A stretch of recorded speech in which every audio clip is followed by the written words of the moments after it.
5, 6, 7, 8. Rock step, triple step, rock step, cha-cha-cha, rock step, cha-cha-cha, rock step, cha-cha-cha. Hi, my name is Kate and my pronouns are they, them. And my name is Lou and my pronouns are they, them. Just two they, thems talking about dance. Dance and stuff. And today we have a guest. Kate, who is our guest today? Yes, we have an amazing guest. I'm so excited to chat with Adrian. Adrian uses he, him pronouns and is the founder of Queerchata. Queerchata is the fastest growing queer dance movement in North America. He is a talented dancer, a performer, a tech maverick, and a queer business owner. Adrian's business and passion is all about DEI, community, and making spaces for queer people all over America. And he's also my boss. We're so pumped to have you here, Adrian. Welcome. Thank you for having me. I'm so excited. Yes, you're my Queerchata boss. I teach in Seattle for you, and it's a pleasure. Well, you were my first salsa teacher. You were the first salsa class I ever took. Definitely the first salsa class I took with a queer person was with you. So, full circle. Yes, totally. So we want to get into a little bit about where you come from, how you got into dance, and just your journey. I started dancing when I was 28. So I started dance later in life. And it was during a time where I was starting to question my gender, trying to figure out my sexuality. It was like really messy. And I liked going to class, but you are standing in front of a mirror. And in my case, it was around mostly cis, mostly straight people. And I would leave with like this feeling that I wasn't quite happy there. But I liked the dance. So I was in this state where like, I want more of some parts of this. Same with social dancing. I wanted to be able to lead and follow without feeling like unsafe when I was leaving a social. So I try to think about what are the things that I love when I'm here and what are the things that I wish weren't here. And that's how I started building Queerchata, is keeping the things that brought me joy, that filled up my cup, and then like shedding all of the preconceived notions and the baggage that sometimes we inherit when we come into a subculture.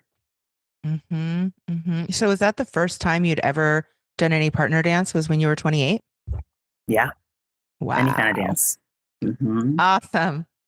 I also started later in life, so I love to see it.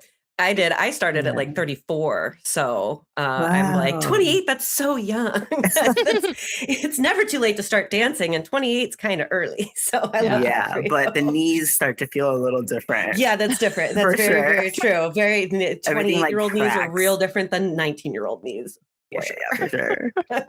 You see those memes of like, while I'm dancing and they're like flying free. And then like, while I'm not dancing, you're like literally like barely move, hobbling around.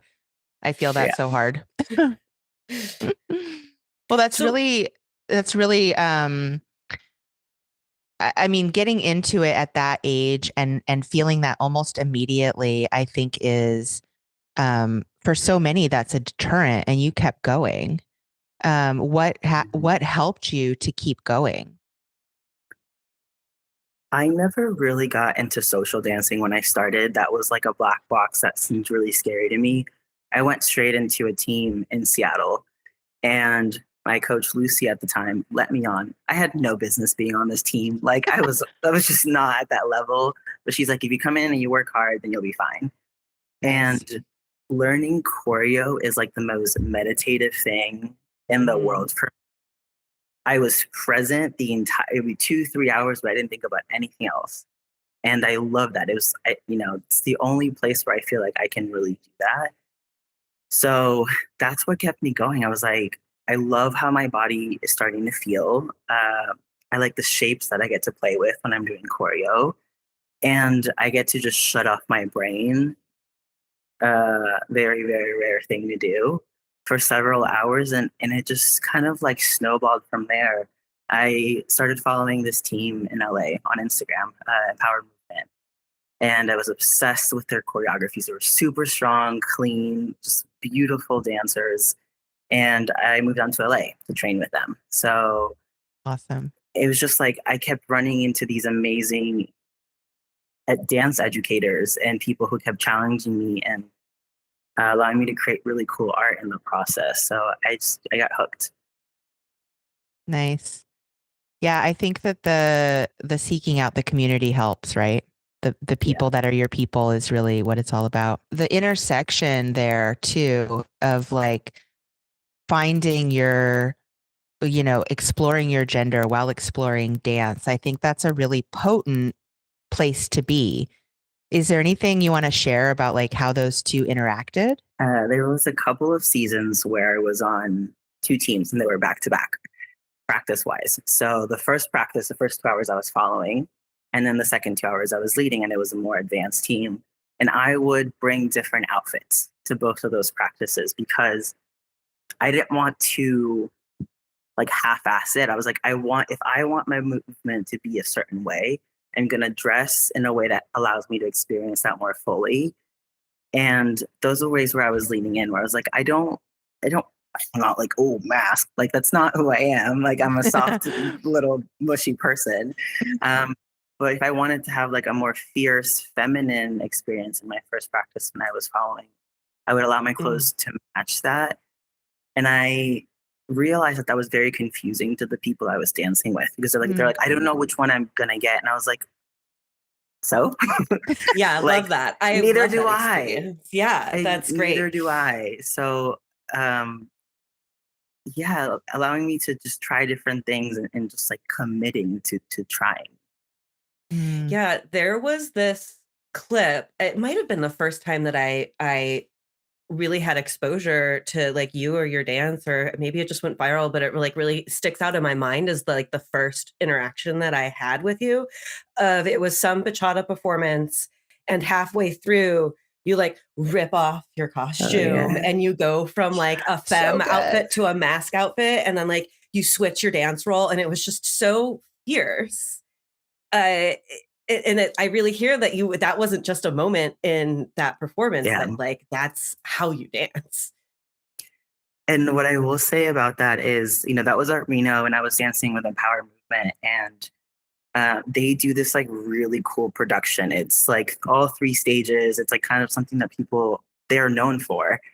And my coach just allowed me to do that. I think there are a lot of people that I could have been dancing with that I would have said, that's weird, or we're not going to do that, or, that's not the story we're trying to tell. But she allowed me to lean into how I wanted to show up. And I think that was a powerful moment for me because I was like, you can be at like what I would say there was like high caliber team and still allowed to be yourself. And that connection was like exactly what I needed at that moment. Incredible.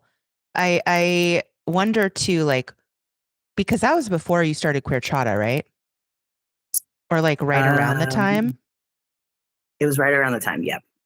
So what was that catalyst, like going from, I'm moving down to LA to explore this team that I feel like I'm a fit for, to I want to build queer community myself? So this is, I did the first queer dance event I did was actually in Seattle on March 27th of 2020. It was a great time to start a dance company.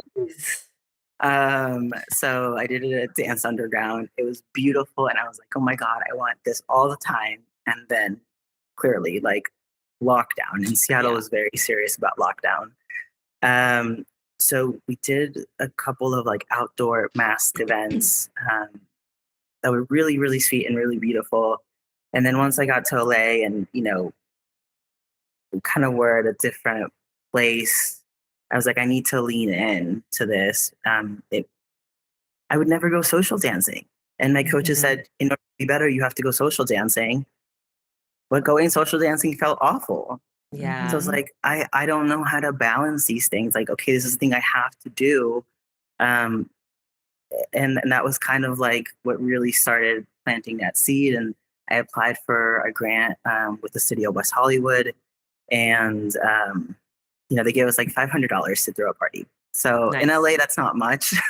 No, it went by really quickly. And there were a lot of venues that, a lot of queer venues that turned us down. They're like, there's not a market for this. You're not going to have enough people, whatever. That's bananas, until actually, especially in LA. Right. and then we found Precinct, just like knocking on doors. And they, they've been home since 2021. So it's been several years with them. And they've really supported us, and they elevate our work. And it has been just a beautiful blossoming there. Just a side story. Was that event in Seattle one that you asked me about? Do you have a recollection? At some point you like reached out and were like, would you like to teach this queer event? Probably, yeah. Okay, because that was like a turning point in my journey. You asking me that because I was like, Adrian thinks I'm queer. And I didn't know. And that moment was gosh. Like, y'all, you knew before I did. I didn't know you didn't know. I didn't know. Oh my God. I didn't know. And so I was like, but it was, I was so like funny. So moved to have been asked by someone who I thought was so cool. So then it just like, and I was also simultaneously collaborating with Lou, who was like the first very close trans friend that I'd had. And like, so it was just like, it all started to come together, but it was a moment where I was like, damn, if other people are like seeing me that way, what am I missing? So anyways, wow. I love that was all happening around the same time. That's really because cool. That was a really big moment in the world with COVID and like people figuring out who they were. Mm-hmm. So yay. That's really cool. Thanks for sharing that. Yeah, it was a special moment for me. And then I don't remember, I think I was talking to some other person who was like, yeah, we know. And I was like, yeah, okay, cool. I kind of hate that because I'm like, could you have told me? Like, I know. like I'm like, could you have had an intervention, please? Yeah. I had a straight life at one point. I had 25 years of straight life. It's real different. It was a time. It's real different. Mm-hmm. Yeah, for sure. Yeah. But yeah, that moment of like, there's something missing that I want to be a part of. So I guess I'll just go create it. Sounds like kind of a vibe. Yeah. Like you wanted to create space. Yeah. Being a queer dancer there's just not very much space for it. My brain has this thing where I grossly underestimate how hard something's going to be. The queer audacity. I'm like, oh yeah, I'll just go build it. Like, and then I just start and then I'm like, holy shit, this is a lot. So what is some of those like back end, like those things that you ran into when you're like, when you go from, I want to build more queer community to I'm building a queer business? Like what were some of the things that came up? I think the thing I'm constantly trying to solve for, and I run into issues, is that everything's expensive, and we live in a capitalist world, and we operate in very expensive cities, and I want to make things really affordable. Mm-hmm. And I want to pay instructors better than anywhere else that they could go. Mm-hmm. And that math just like it's a very difficult equation that I'm constantly trying to think creatively about. I think our community deserves spaces that they can afford to dance in. And our teachers who are queer also deserve to get paid really well. So I think asking tough questions, getting input from people. And I think I'm also surrounded. I always say that like our instructor team is like the Avengers of like queer dancers. It's just like all of these collections of people that I've met throughout my life who I think are super dope and like I want to learn from. And they're a part of our teaching squad. So I go to them a lot for, hey, how do you think we should approach this? Or like, what are your thoughts on this? Or like, how would you solve this? Because it's an unsolvable equation that we try to get better at. Yeah, running a dance business is a very specific kind of difficult. It's like running a restaurant in a way. Like you just run into, from what I've seen, you run into overhead that you didn't expect, or just how difficult it is to like maintain the physical space, the teachers, the student body. It's a lot. And then also wanting to actually build community where people's like pocketbook is also tied to their community. And so it's just really, really tricky. Yeah. you know, but you're still here.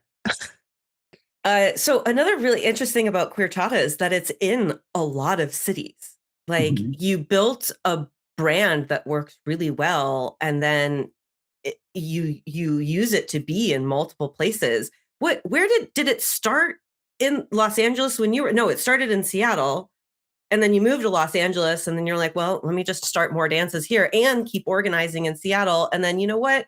Chicago might be a good idea. Like, how does that happen? I've moved around so much in my life. It's just been a constant. And the benefit of that is that I have people I love in so many different places. So yes, we were getting started in Seattle, in LA. We were getting settled in LA. And I was like, but I love dancing in Seattle and I miss my friends. And well, what if I had a reason to go up there more often? And it goes back to grossly underestimating how hard things are. And I was like, I think it was like 2 summers ago. I was like, well, if I'm already going to be in Seattle, then I might as well stop in Portland. It's like on the way. And then it's just a stone's throw. Let's also do Portland. And then it's like a short flight to San Francisco, which I lived at that's where I came out. It was like my baby gay area. I was like, yeah. And then at that point, because that I had LA, this is all in like a month, the same month. Like, oh my God. LA, Seattle, stopped in Portland. We did a collab, San Francisco. And then all of a sudden I'm getting messages from San Diego where it's like, well, how are you so close to us? And I was like, cool, let's just add it on. So it was like every weekend in August, I was like driving down the West Coast during these events. And I didn't have budget to like bring people with me. It's just like me and whoever I can, get to help me in wherever that place I'm going to be. And people just love it. Like I always think it's going to show up and it sells out and it's packed and we're like so squished in some spaces. So it's like hard to say no because I know it's so needed. Mm-hmm. And then that's how we kind of start spiraling. And then I'm like, oh, but it's Chicago in the summer. It's beautiful. Yeah, let's go have a party there too. And then I'm like, now we were like actually building out curriculum in these cities. Because a social, if it happens once a year, it's like not enough for people. They like want more and they want to be able to learn. So then, the socials kind of help us be like a tester for like, can we establish something in the city? And then if we do enough socials and there's enough of an interest, okay, cool. Then we can start doing our series, which are like more weekly classes, people who are like committed to learning together. Mm-hmm. So wow. That's how it happens. So for those that I'm sure a lot of people listening know about Queerchata, what it's all about, but for those that don't know, like, where are you and what do you do at Queerchata? What do you offer? So we are a primarily queer Latin dance academy. We focus on salsa and bachata. Every once in a while, we do some cross training, but salsa and bachata are like our main dances. And we do have a variety of different commitment levels, I would say. Mm-hmm. So if you just want to have fun, you just want to drop in, socials are a great time. You go, you dance for a couple hours, you don't have to think about it again. Then there's like that next step when someone's like, oh, I want to really do this more often. So then we have like introductory classes for people who are like, I don't want to commit to like a team, but I want to see these people more often. And I want to see them, like I want to keep dancing with them. So that's our weekly, we call those like our spring series or winter series. Mm-hmm. And then for folks who are like, okay, I'm a dancer, I'm really committed, I want to keep doing the thing that I was doing elsewhere, but I want to do it with queer people. That's where we have our queer dance teams where we like do choreography and perform at festivals. We performed at the Staples Center in LA, like at halftime. Like it's been really, really wonderful to see. Oh yeah, the halftime show. Oh my God, that was so good. I'm so glad we did that 3 years in a row. 3 years in a row. Yeah. That's awesome. And you're in LA, San Francisco, Portland, Seattle. LA, San Diego, San Francisco, Seattle, Chicago, Denver. Wow. Denver too. Wow. And like one of the things about Queerchata that's amazed me when I've gone to the Queerchata dances, I especially remember going to my first one at the Cuff and walking in, and it was just packed. And it was packed with both. Actually, I'd say like maybe 25% of the people there were obviously dancers, like people who are queer and dance all the time. And then the other 75% were queer people that were just like coming to a cool queer event and they wanted to like learn dancing. And there's a lot of like really cute couples there. They're just like, you know, it was, and it's really amazing to see how much you drew in from just the queer community into the dance community, which is like an incredible thing. Does that happen in every city? Yes. And I would say that's probably about 65 to 70% of our dancers are people who either have never danced before or are in their first year of dancing. They sometimes they're like, I don't know what bachata is, or like they're still learning. Do I like salsa? Do I like bachata? What is leading and following?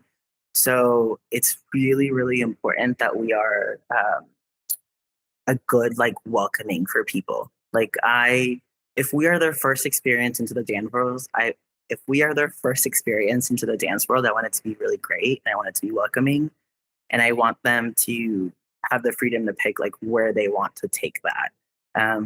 A lot of times we have couples that come in and they're like, you know, we're just doing this because it's a cute date night activity once a week. And then there are people who think they're just doing it here and there. And all of a sudden they're like, oh my God, I love this. I want to do this all the time. But my goal has always been to make the dance world more queer and make the queer world more dancey, you know, bring dance into that space. Like, why not, you know, fuck up both, just mess with everything a little bit. Yeah. Because they are two like really different worlds. Yeah. So like the dancing that happens in queer spaces is not partner dance often. Yeah. And like partner dance is such a beautiful way to experience queerness. So I really appreciate that you've like brought those worlds together. And what are some of the things that you're doing to make your dance spaces like welcoming and safe for queer people? It starts with our instructors, and I was talking about how they are the Avengers team and they're amazing. But I genuinely believe that like every single person that teaches on our team is someone I want to learn from. So they are talented dancers. They are really good at explaining. I think dance is a hard thing to explain. Like, how do you explain tension to someone? But they're also super intentional about letting people be who they are. So those are like non-negotiables for our team. And I think once you have an instructor that cares, who is like really great at teaching dance and is great at letting you be you, then like it's just going to blossom from there. We also have, you know, our values are, I come back to them often. If I have a hard choice, I'm coming back to our values and be like, how do I move forward in a way that makes sense? And, you know, there are times where people are just not value aligned, and that's a hard conversation to have as well. But it's part of owning a business and making sure that like you have to protect your culture, because it can be a really mean world. Like we are we're living through, I mean, I'm sure every generation says this, but we're living through a shit show. Yeah. And your dance space should not be the place where you are fearful. Your dance space should be the place where you can breathe, where you can exhale, where you can have fun, where you can laugh. And I'm going to protect that like wholeheartedly. I think that's so powerful. Lou and I talk about this all the time, but just the difference in culture at Queerchata is pretty spectacular. It is a place of joy and levity and relief from what's happening, even compared to some dance scenes. And dancing is so like physically embodied and fun and good for you. But if the space isn't culturally safe, if the space isn't welcoming, then like what's the point of being embodied? But Queerchata really, really, really has that. And I'm so glad you're still doing it. I'm still glad Queerchata is growing, because it's just really special. Thank you. Yeah. Kate and I will do a lot of complaining about the dance world as a way to like tease out all of the work that we're doing and the topics that we want to talk about. And then Kate will often be like, thank God for Queerchata. Like, thank God for my Queerchata class. Like I wouldn't be dancing anymore if it wasn't for the space that and I get real jealous because I, as someone who's dancing Lindy Hop and swing dance, feel like I do not have the same access to a queer space wow, that I didn't allows me to feel really realize. space. Going back to I don't understand how hard things are. We were sitting at the LA Bachata Festival and we were performing, getting ready for the Queer Afro Latin Dance Festival. And my team's like, oh, we should do this choreo. We should do this choreo.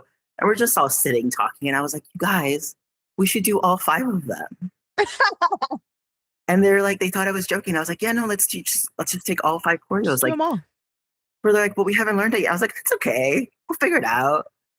It was need this hard. queer audacity. Like clearly, like, yeah, it's hard. But like also the queer audacity, like look at all these incredible dance spaces that you've made. Like if we're not just like throwing ourselves behind these great ideas, like they won't manifest into anything. So I love your queer audacity. Thank you for it. Thank you.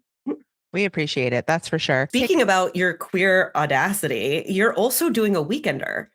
So you're doing a weekender in Seattle coming up. Actually, this episode's coming out on the 14th. So it's next weekend. What inspired you to do a weekender in Seattle? Yaz, first of all. Yaz inspired Thanks, me. Yaz. Yaz, who has been on the pod, friend of the pod. Yaz. Amazing. It goes back to working with amazing people. Yaz is someone who, when they say they're going to do something, I like don't question twice because they're going to do it and they're going to do it better than I could have thought they would do it. Like, it's just an amazing experience to work with someone who's like trustworthy.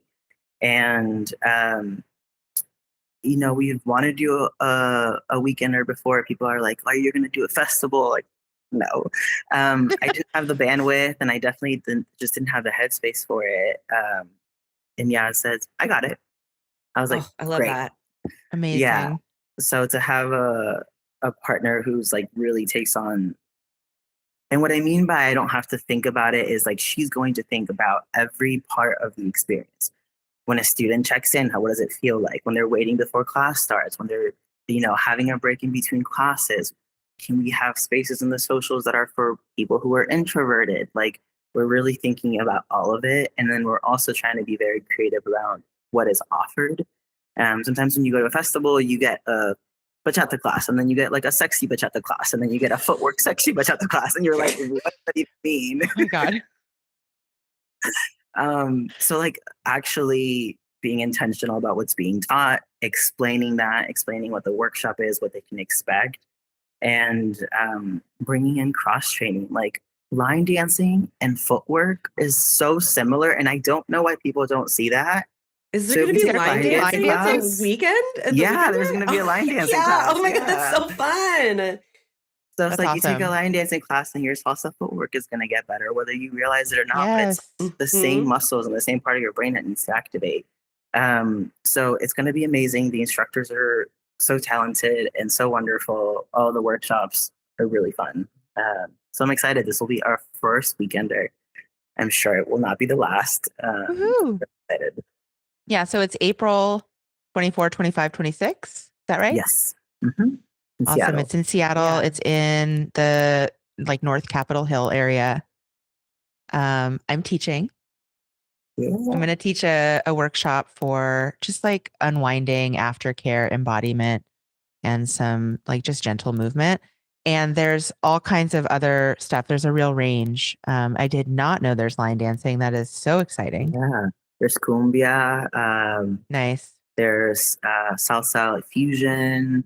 There's really, really interesting, like an intentional, like how to take care of your body after practice and after a festival. And then we're going to have a conversation circle. So, you know, sometimes panels are great because you get to hear from a lot of people, but I think we really wanted a space where people can hear great ideas, but also be able to express themselves. So we're going to do a conversation circle. So participants get to submit a topic they want to talk about.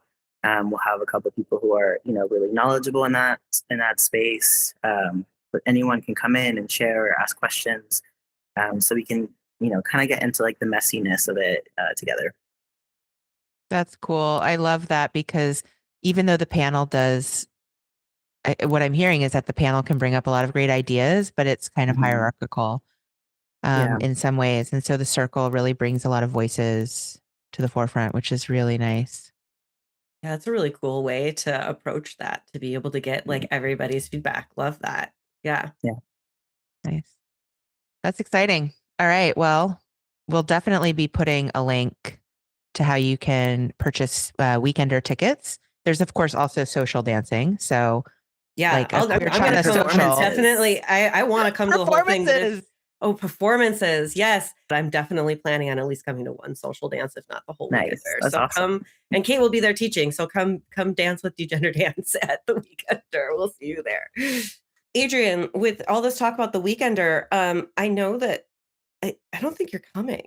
I don't think, are you going to physically be there? Like you're not. No, I won't. No. So, and you do all this organizing that's far away from where you are with all of these team members. How do you get, and you have such a strong brand, like Queerchata is such a solid business. What are some of the nuts and bolts that make something like that happen, especially with you being not physically present organizer? I take our systems very seriously. I'm a program manager by day and I'm neurodivergent like all the time. So I want a system for every single thing. And the reason our socials feel similar, whether you're in San Francisco or LA or Seattle, it's because we have a super thorough checklist. So the person who's in charge of organizing that event is going to go through that checklist, and it's going to be the same, mostly the same for all locations. So from how you feel when you're being welcomed to how we're playing the music, what we're playing, all of it. It's like very, very detailed oriented. We use Airtable. I love automations. So some of the things that I like to automate is our team gets like reminders, like here's what we're doing with like ticket sales automatically coming into our Slack channel, because I have my website, I have Airtable, and then I have Slack, and it's all kind of feeding into each other. We do our newsletters. We automate that as well. So we use HubSpot to build a newsletter. We are in Slack coordinating, brainstorming, thinking about what we're going to be including. We plan ahead probably like 2 months at a time. And the minute the newsletter is ready in HubSpot, someone's pressing a button, I'm getting it in Slack, I'm reading it, I'm approving it, or I'm giving notes. And then they're automatically getting, okay, cool, this is good to schedule or not. I think that might sound like tedious or like extra work, but I think it's like the backbone of why it works. I talked about having really great instructors and making sure that they're being compensated fairly, they're being compensated well, and having a payroll system that works. We finally got on Gusto, so they're getting direct deposits. They don't have to wait for Venmo. They don't have to wait for Zelle. They can, at the end of the year, they go into their Gusto account. They can see exactly their tax documents. It's so easy. Like, this is a business, I'm so glad. That's exactly what it should be, Wonderful. Yeah, that's amazing to hear, because not a lot of normally dance communities, like the business it's normally one really stressed out over tax person that's doing everything. Nothing's automated and nobody's getting paid on time or well. So, true. You're doing the opposite of what most dance communities do, which is really incredible. I think the Queer Audacity is really working out. Yeah. And it goes back to asking like what's not working to the people around me and to myself, and like physically mapping out like what is the process when someone starts teaching with us? What does that look like? Where are the pain points in that process? Something I realized like with our brand is like, okay, we have socials everywhere and I'm scrolling through Instagram. How do I know this post means anything to me? Yep. So every single city has its own color scheme, has its own logo. And you can see, okay, cool, it's a pink one. I already know I'm in LA all the time. Mine's pink. And even if I don't know that it's pink, like your brain was like, oh, cool, this was the one that I pay attention to. So thinking about the experience of the student, thinking about the experience of the person who wants to be a student, but like maybe has been too nervous, and mapping out how I can be better. Wow. I think that's really fascinating because I do teach for Queerchata, but my hands-on is very limited. You know, I get the information so I can teach a good class and I get paid. And I do the team building and all that, but I don't have the same hands-on that someone like you or Yasmin has. And I don't, as a person who's receiving the content, just as like a viewer and a fan, I don't receive it in a calculated way, but it does come through so clearly as for me. And the brand is so strong that it comes through as a culture, which is really, really powerful. And I also think queer people deserve that. Queer people really, really deserve that kind of intentionality when they're being invited into a space, and it's really powerful. I agree. I think things should work. Totally. And they should work well. And sometimes in a queer community, I don't know if it might be like a resourcing, or we just have to like make do, because it is like people aren't walking around giving us grants and, you know, right. Especially in this environment. So sometimes we're just doing the best that we can, but our community deserves things that work really well. And I think finding ways to make that work is so important. It's really and exciting. Thinking about the classes as well, something that I'm really passionate about is being clear of what it takes to be at different levels of dance. So our beginner bachata class in Seattle is learning the exact same things that our beginner bachata class in LA is learning. And there's a curriculum, and of course the teachers can like play with what that means, but if you graduate from a level, you should be able to do these 10 things. And the same thing, in order to move up to an intermediate, you can't move up until you have that. And at times that has meant, okay, we're not doing an intermediate class this year because there's just not enough people. There are businesses that would say, well, I need the money, so I'm going to do the intermediate class even if people are not ready. And then you have all these students who think they're intermediate and don't have the foundations to actually be in an intermediate level. People get hurt, people get injured, all things happen. But to be able to say we have a standard and this is what it takes to be here is really important. And I think the blessing of this not being my full-time job is that I could say, okay, we're going to forego that class because it's not the right thing for the community at this time. That's amazing. Yeah. And it is the opposite of the normal business model, is where you have to create more and more and more spaces so that those spaces can be filled versus just seeing where we are as a community. And I also think it kind of ties back to something we talk so much about, which is that there's nothing wrong with mastering the fundamentals. That is like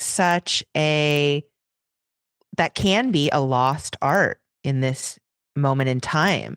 And I think that I have noticed that my students are truly hungry for it at Queerchata. They're so excited about the fundamentals and the mechanics, and it's unique. It's really cool. I went to Peru a couple of years ago, and I don't know, I probably had been dancing for like 3 years or so, and I took an intermediate class, and it kicked my ass. Like I was so lost. Like the instructor was like, "Okay, you got it. This is not it. You got to go." And I was like, I respect that, right?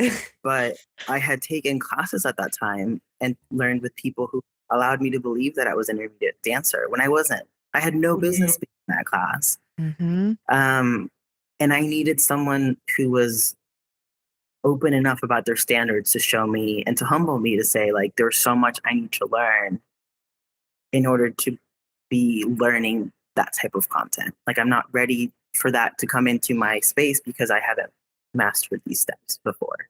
And I think that was a key moment for me.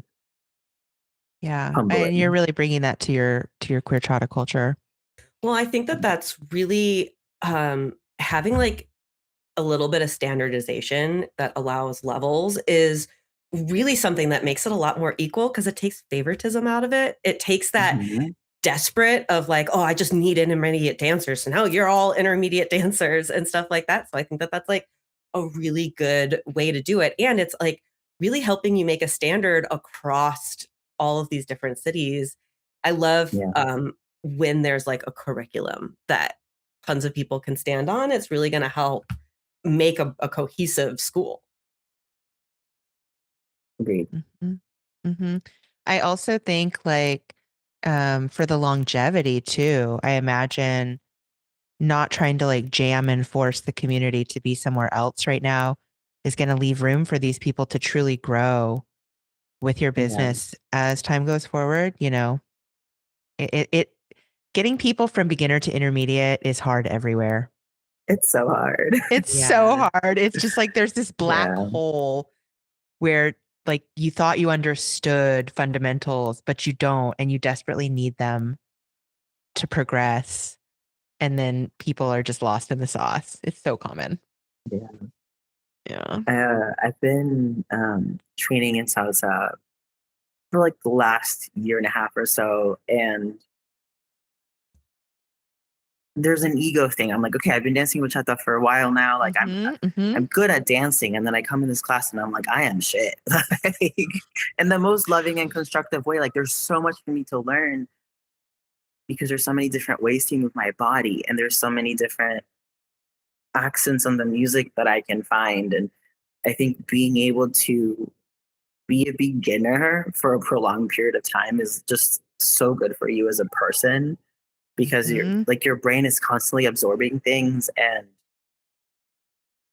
I'm not good at not taking things too seriously. Like if I'm going to take classes, like I want to be good at it, right? But then that also challenges me. Like I am watching videos and I'm learning, and all of that feeds into.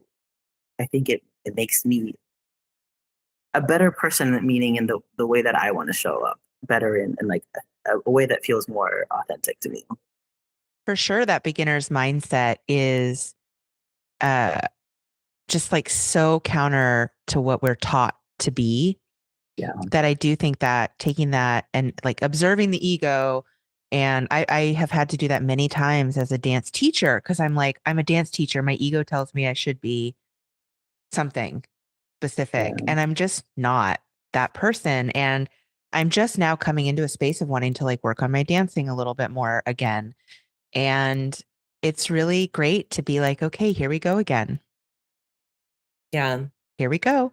Yeah. Back to like getting into the point of like caring about learning and mastering things. I think that beginner's mindset is something that can carry us all throughout our dance careers instead of just the first series class that you take.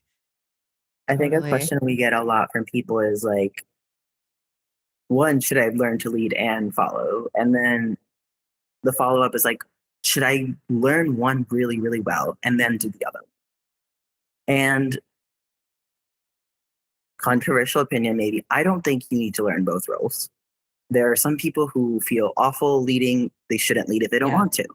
Some people don't want to follow. It feels awful in their bodies. They shouldn't have to. I think if you do know both, you have a wider range of movement and larger understanding of the dance. Sure, for sure. But there's this idea that like, well, if I'm doing two things, then I'm not going to be as good. And that's true. Like if I was only focusing on leading and that's all I trained, and I was only doing leading, bachata, and this style, I would be so much better at it than if I'm like learning all this stuff, but then it's not feeding me in the way that I wanted to. So am I compromising trajectory? Trajectory to what? Like, where am I going? What's the end game? What's the point of being like, what, like, you know, it's good to have dance goals, but like also all you're doing this for is to enjoy yourself. So just pick whatever road's going to serve you. Yeah. And I think that's where like, I would agree. And Lou and I have talked so much about this, of course, but if so many dance spaces do not offer both to everyone. And so being able to let people try, what does this feel like in my body? And then make a decision, you know, or like, you know, be able to embody it. Because yes, I think that's really true. And over time, it may change for people, but being able to like experience as a femme person, I didn't like leading when I first started doing it. I did it because I was a teacher. And now it's blissful. I still love following, but it took me a while in my body. And that won't be true for everybody. Some people are going to be like, I only want this one experience. And great, go with it. And Kate, to your point, I think that's something that doesn't get talked about enough.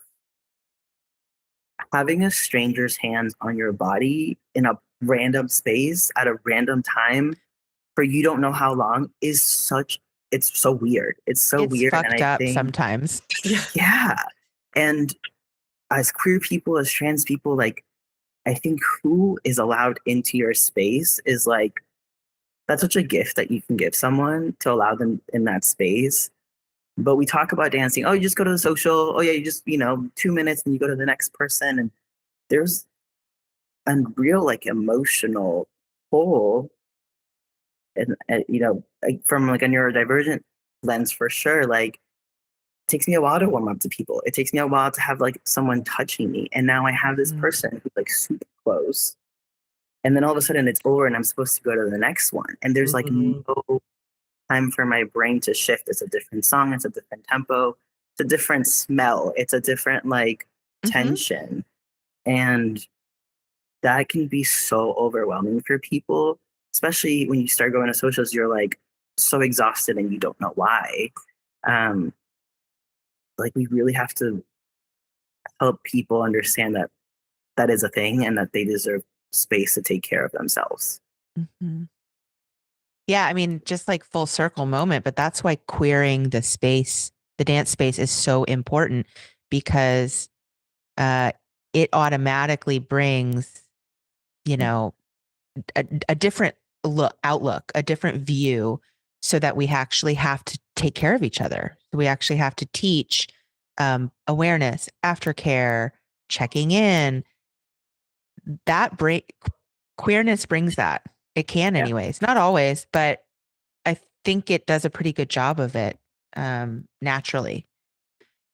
Well, Adrian, we're getting ready to kind of wrap up here. One last thing that I wanted to ask you is if you have any advice for anyone else that might want to follow in your queer Audacity footsteps and start some sort of queer dance business or any type of dance business. The first piece of advice I have is get a queer therapist. I don't care what you're doing in your life. Good advice. Yeah. You need a queer therapist. My therapist is like queer, poly, like king positive. So it's like life-saving. Perfect. Anyways, I digress. Let me go backtrack. I'll start over. First piece of advice is, get a queer therapist. My therapist told me to start a dance business for like 4 years before I actually started a dance business. Wow. Because I was like, oh my God, I don't know, not qualified enough. And he was like, you gotta do it, you gotta do it. And then when I came to my session, I was like, hey, I did it. He was like, cool, great, glad we're here.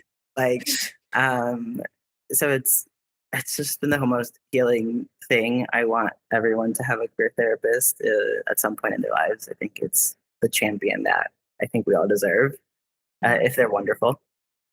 And as far as starting your own dance business, is understanding your why is really important. It's really exhausting. There's a lot of work. There's a lot of obstacles. So you have to come back to like, why are you doing this? Why is it worth your time? And your why also helps shape your values. So when you do come up against an obstacle or a difficult situation, most of the time the thing that you don't want to do because it's hard is the thing that aligns with your values. Like, there's so many hard conversations I've had that I wish I didn't have to have in that moment, that they were, hard and uncomfortable, but that's what my values told me I needed to do. So your why, your values, and having your systems. There's an awesome quote, and it's, you don't rise to the level of your goals, you fall to the level of your systems. Wow.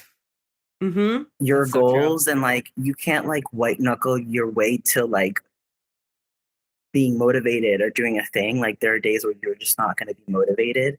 But if you have a system and you follow that system and the system works for you, even on the days that you're tired, even on the days you're not motivated, the system continues to work. And as you grow and as you bring people in, having a system that you can point to and say, hey, this is how we do things. It doesn't mean that this is how we always have to do it. This is how we do it right now. If there's a better way to do it, great. But we're going to do it in a way that is systematic, because that's what keeps us going every day. BRB, taking notes. Okay. Because yeah, I mean, Lou and I, we do run a business, but it's like, it's so powerful to hear your take on what it is that has kept you going, and like the hindsight is 2020, right? It's so true, because even like in Degender Dance, it's our systems that have kept us going. Like it is, and it's like when we, you know, both Kate and I have chronic illness or get distracted with other things, Degender Dance keeps going because there's systems in place that make that happen. And I can really see you doing that with Queerchata, because it is so robust and it can bring so many other people into it, that there definitely has to be good systems underneath that. And that's just incredible advice for anyone else starting any type of community, is to set up good systems. Love that. So if you're out there listening and you want to start a queer business or a queer dance business, or if you're just a queer person who wants to start dancing, there's space for you. Absolutely. You know, there's space for you. Thank you so much for being here, Adrian. It's, you know, I've known you for a long time, and this is a new way to interact with you, and it's been really lovely. Thank you so much. I'm so grateful to be here. I love your hot takes all the time. So I'm glad to be a part of it. Oh, thank you. We love giving those hot takes. So I'm glad that you enjoy them. Appreciate you being here for some hot takes yourself. So if anyone listening to this would like to spread the good word of Degender Dance, you can leave us a review on your favorite podcasting platform. Or if you're on YouTube, follow us here and leave a like on this video. Yes. And as usual, love letters, feedback. If you have a podcast guest idea, shoot us an email at degenderdance@gmail.com. And of course, go check out Adrian's Queerchata Instagram, amazing website, and hop in there for what is on offer at Queerchata. And we'll see you at the Weekender coming up. Thanks, everybody. All right. Bye-bye. Bye. Jazzing.